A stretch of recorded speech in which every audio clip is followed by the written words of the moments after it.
we are going to be diving into a very powerful concept, blueprints and bulldozer. I'd say bulldozers comes in when laws are broken, whether it is broken deliberately or out of ignorance. I usually tell people, before you purchase a land or before you buy a land, take 1 week to carry out your due diligence. Exactly. I bet you that 1 week can cost you cry. I can When see you the hear the sound of the bulldozers at 6 a.m. in the morning. I swear to God. You go first do like this, you go do a bulldozer like this.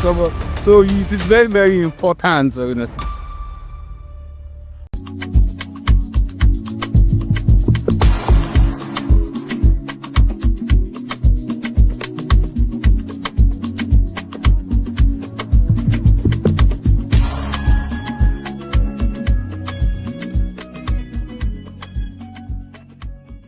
Hello and welcome to another episode of Pasteboard, where we talk world trend and real estate. I am your host, Sanusi Nochibat Abiodun, and today we are going to be diving into a very powerful concept, blueprints and bulldozer, how zoning plan drives real estate. So let's think of it this way. Blueprints is the zoning plan, is the one that sets the rules, while bulldozer is the enforcement. And I have two amazing guests with me that is going to unpack how this shapes real estate. And on my right-hand side, I have... My name is Taiwo Adeyemo. And on my left-hand side, I have... I am Jamal Salakuddin. Thank you for joining me. You're welcome. Very much. So let's start with the basic. Okay, could you please help us understand, in simple terms, what zoning policy is? Why do people consider it as a blueprint in real estate? Okay, thank you very much for having me once again. Let us put it this way. Imagine you are organizing a wedding ceremony. You can't just have your DJ, your food vendor, a bride and groom seats, and packed on one corner. So you have to strategically place them in different places so that the ceremony will move smoothly. That is basically what zoning does for society. So I would say zoning. Zoning is just like the government master plan for a particular area. So the zoning plan that tells us where we want the residential buildings to situated, the industries, the schools, markets, and social or recreational areas to be stated. And when this is swiftly done, there won't be any chaos in society. Let's take Lagos for example. If there is no zoning plan in Lagos, you will see to be jam-packed. We'll just wake up one morning and you see a nice club inside the nursery and primary school. So I think zoning is just there to help us to ensure that everything is well placed in a society or an environment. So thank you very much. I'll put it this way. Zoning policy is like a football without a referee. Yeah. So everybody's just going to play it anyhow. There's no officiating. So in real estate, zoning policy is the referee. It decides what happens where. Yeah. So it's a framework that resolves conflicts between land use. So it gives us predictability. It brings predictability, like, okay, this particular area is meant for the industry. This particular area is for residential. So we don't have our residential environments being polluted by factories. So it gives us I would argue that it's the original blueprints for any urban development. It is very, very important for us to understand the zoning status of every other thing. Okay, thank you for that explanation. Okay, so from a developer perspective, why do we see demolition happening? Why bulldozer? Why does he come in? And how can investors protect themselves from this situation? I'd say bulldozers comes in when laws are broken, whether it is broken deliberately or out of ignorance. And I say there are three reasons for demolition. Number one is encroachment. When people build on the setbacks, drainage channels, power line, all those red zones that the government already stated out that don't build there, and you build on it, trust me, one day, you will just say, that's bulldozer. They will come for your building because you're already encroached. So that's one reason for this thing. Another reason is non-compliance with approval. It is not that some buildings do not have approval. They get approval, but they do not comply with what they've been approved for. For example, when they approved your building, they approved a 3 bedroom apartment. I went ahead to build a 5-story building. Trust me, it's not as if you don't have approval, but you didn't comply with it. So trust me, sooner or later they will come for it, because the government did not approve that kind of building on that land. It was they approved something entirely different. So non compliance with the approval, trust me, it's one of the major reasons for demolition. And the third thing is government acquisitions. When you build on a particular land that is meant for public projects, trust me, the government will come for it. So, and where the investors thing is, it is the investors that suffer most on these issues. Demolition. Taking an example, in Abuja, 2023-2024, a lot of estates were demolished, where billions of nairas of investments were lost, as sort of like most of all those estates were built on the government corridors. Yeah. Where they're not supposed to be done. So it is the investors that suffer most when all these demolitions happen. So that's my own take on it. Yeah, personally, I will try to liken demolition to this strong face usher. You know, in most churches, we have different ushers. Exactly. There should be this strong face usher that the year is anymore. Don't even want to see anybody sleeping doing sermon. Exactly. Just standing up unnecessary. Exactly. So they will say this bulldozer just like letting us know that it's just an enforcement of the zoning plan. So and bulldozer doesn't negotiate. Exactly. Once it's time for the government to utilize or bring that master plan to reality, it just boosts anything as well. So it doesn't negotiate at all. Doesn't negotiate. So that's I think the bulldozer stuff. Okay, thank you. So from the life experience and life examples, that you mentioned that are like the Abuja that happened due to your own compliance act, stuff like that. Another example of non-compliance is the Owoshoki incidents too. Because yes. According to the Commissioner for Physical Planning and Urban Development, Dr. Olumide, he said that the reason why those buildings were actually brought down was the fact that they were a threat to the environment. Yeah. So unlike the forcefulness that was being carried down, so they feel like those buildings needs to be removed. If not, they would cause a bigger havoc in the future. So they had to just, because most of all those illegal occupants. Yeah. They were not supposed to build all those buildings on that particular land. So something of sorts, they would definitely for the better urban development. They can definitely build this building. Yeah. So that's it. Okay, thank you. So like I was saying earlier, some said it was just the demolition happened because it was just e-government. They were enforcing this kind. And some said it was like a poor reflection of the communication of the blueprints. So like, what's your take on that one? Is demolition really like a sign of failed plan, or is it necessary enforcement? You look at it from both angles. I think I would say it's a bit from both sides. Okay. At first, that the demolition shows that the government is trying to enforce the plan on the people in the economy. Well, if you look at it from another angle, you see that actually, if this demolition doesn't take place, that is the enforcement of the master plan. The society or the city will just be in chaos. There will be no arrangement. There will not be structures. Of course, there will be no structure. So while on the other hand, we can say that there is this it shows that there's a huge gap of communication between these blueprints, the master plan, and the people. Imagine because the gap is just too wide. So you can imagine that, let's say for instance, imagine if Lagos or Abuja, for instance, have this online platform where you can just type in a plot number and you see the details of the plan of the government for that particular area. It's going to ease things. So the government doesn't need to keep this master plan in the shelf in the government office. They need to make this thing, they need to digitalize it so that people can have easy access to it. So I think this is a bit of both sides, and then demolition is just showing that the gap is there. So the demolition is like a sign of ignorance of the plan of the blueprint. In my own view, I feel like demolitions are bitter medicine. Yeah.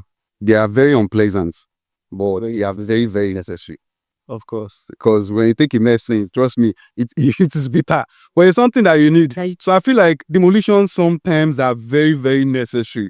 But when it becomes too frequent, that means it shows a communication gap. Exactly. It signals a weak planning. Let me put it that way. Yes. So I feel like the government should there should be the gap between the communication between the government and the masses. It should be bridged well. Because if a good zoning planning is well communicated, it will prevent the people from getting a very good plot of land from Ibadan. They will know, okay, this is where we're supposed to build a residential thing instead of just like the example you mentioned earlier. Like we will not have a club being built beside the primary school. So it does not make, so if there's zoning plan, if it is being very, very transparent, if it is well communicated, they will know that, okay, this particular plan, this is the what we have and plan for it. So they will know what to build and what not to build with that particular thing. Yeah. So we say that demolition is like a punishment for ignorance. Exactly. But it can be prevented. Exactly. If the communication gap is reduced. So I think the government just needs to try and make this thing digitalized, whereas anybody can just go into the platform, type in a plot number, and you can get the details of the government plan for that particular place. So that's not very help a lot. So I think they are very necessary to uphold order. Or the demolitions are very necessary to uphold order. I think. Okay, now that we understand what zoning policy is, why demolition take place, I mean, your solution and advice to our listeners, like how can people, general home buyers or investors, like how can they avoid falling victims of bulldozer? What steps should they take before buying that land they want to buy? I'd say this: whenever you're going into real estate, you treat real estate like a surgery. You don't just go to your roadside chemist. You go to a qualified doctor.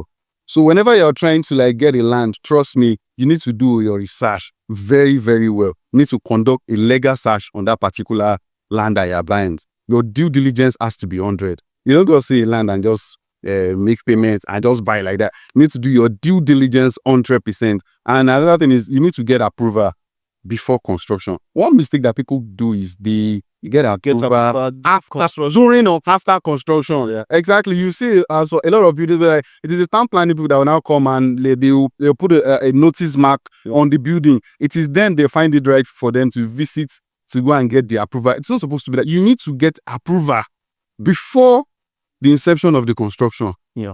It is on that approval they will tell you, okay, this is what you build, this is how you build it. So you need to get the government approval before building anything on that particular thing. And I think you need to engage more professionals. Yeah. You need to engage lawyers, you need to sort surveyors, the town planners. You need to engage them. You don't just do everything based on your own sentiment. Trust me, when the bulldozer comes, you will just waste your animal. You're just losing your million. Only way you supposed to spend before, you can't lose like times 3 times 4 with souls. I feel like it's very pertinent to involve professionals when getting a piece of because okay, let me start an example. I have a friend in Ibadan. He had a case recently. He got a land from a family. Midway the construction, the town planning people came in and they had to bring the building down because the old project was the government acquired corridor. Wow. So imagine if he had done his research, his due diligence, you will not have fell into that kind of fit. So I think it is very, very important for us before we just buy any real estate. You should do your lucky. You just compare the put. This when you're done building, we don't millions of naira into everything. They will just one money like this after dreaming. Bulldozer will just come in and bring your building. So it is very, very important. One important thing for homeowners and small investors that you don't just buy a land because my uncle says, my friend says the land is legit. You need to verify. You need to verify. I think I have a checklist for homeowners. One of the first things to do is to check the zoning. You check zoning, you confirm the title, and then you consult professionals before purchasing any land. Another thing is you need to demand for planning information. Yeah. Every state has a ministry for physical planning and urban development. You can ask them for the zoning planning of that particular area you want to acquire. Okay, I want to see the zoning planning of this particular area. What is the what's the future of this place? What do you guys have in mind for this place? So that you will not just at the end of the day put your whole investment into the wrong use. You just waste. You just lost your investment. So I usually tell people before you purchase a land or before you buy a land, take 1 week to carry out your due diligence. Exactly. I bet you that 1 week can cost you cry. It can when you you hear the sound of the bulldozer at 6 a.m. in the morning. I swear to God, if you go first do like this, you go do I'm on a bulldozer. like this. So it is very, very important. So it is very, very. Okay, so from the developer's perspective, like what system of reform will you like would make it easier for people to trust literates and not live in fear? He has rightly mentioned one this thing. He said the digitalization of records. I feel like if records are being digitalized, you'll be able to verify the land titles conveniently. Because one of the stress of verification alone, it's what makes people like uninterested about this estate. Because the stress of going to the ministry, to now going to this thing, that's just alone self. They hinder a lot. So when these records are digitalized, where you can just pick your phone, search it on a website or something, this land, how genuine is it? So you can verify it yourself instead of, if it's being digitalized, trust me, it will be more convenient for people to access all those records instead of just visiting. And also, I feel like digitalization of this thing is one. I think to buttress the one is to talk about transparency. So transparency. Exactly. How people have access to this because no most time when you go to do when you go to the ministry, you have to tip them so they can give you that thing, and the government needs to make this thing easily accessible to I them. feel like zoning plans should not be locked in offices. Yes, should not be locked. They should make it very distinct. It should be on the newspaper, on the radio, but even at this conveniently. I mean, the secretary, so be rigid. It's not something that they now be asking for you now put in their offices. You now be there. Nobody will be aware of any development. Yeah. So I don't feel it should be like that. Another thing is community engagement. I feel like when there's an update in any plan, they should host the community and inform them about the developments. Yes. For example, if I break up, because one thing about it is that the zoning plan should not be too rigid. Should be flexible, because at the moment a particular area can be zoned for to be an agricultural garden or farming land, and the next 10, 15, 20 years, the urbanization is expanding. Exactly. Cities are expanding. We see that some lands 15, 20 years ago, they were farmland, exactly, majorly fenced. Exactly. But now they are being turned into residential. Exactly. So I feel like when there are plans for that, the community should host meeting and inform their people. They should update their people. Okay, this land now, you can now use it for residential. We can sell it to people to build their land. So I feel like if there's any updates, the government should host community meeting, and you should also visit the plan every hour. So thank you very much. I mean, this has been a very powerful conversation, and a big thank you for lights. And to our listeners, I mean, you've heard everything. It is very clear. Don't just buy land for buying sake. Don't buy land because my dad said I should buy. And when you want to buy that land, you also buy clarity so that you avoid stories that touches the heart.